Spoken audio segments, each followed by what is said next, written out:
ఈ పద్యం అలసాని పెద్దనవారు రచించిన మను చరిత్ర కావ్యంలో ఏందండి.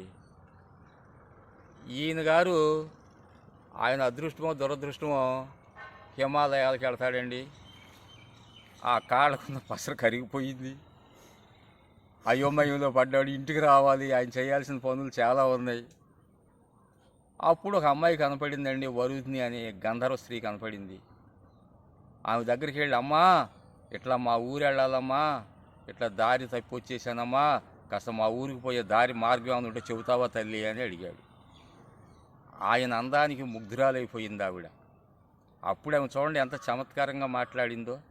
ఇంతలు కన్నులుండా తెరువెవ్వరి వేడెదు భూసురేంద్ర, ఏకాంతమునందునున్న జవరాండ్ర నెపంబిడి పల్కరించులాగింతియే కాక, నీ వెరుగవే మును వచ్చిన త్రోవ చొప్పు, నీకింత భయంబులే కడుగన్ ఎల్లిదమైతిమి మాటలేటికి.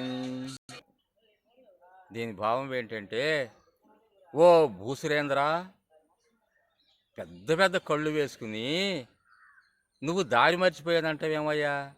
ఇంత పెద్ద కళ్ళు అంటే పెద్ద కళ్ళు ఉన్న వాళ్ళకి ఎక్కువ చూపు ఉంటుందా ఏంటండి. చూడండి ఆ చమత్కారం. కాకపోతే ఒంటరిగా ఉన్న ఆడవాళ్ళని ఏదో వంక పెట్టి పలకరించాలనే వంక తప్పితే నిజంగా నువ్వు దారి మర్చిపోయావా, నువ్వేమన్నా చిన్న పిల్లవాడు బట్టయ్యా దారి మర్చిపోవడానికి అని చమత్కారంగా పలికిందండి.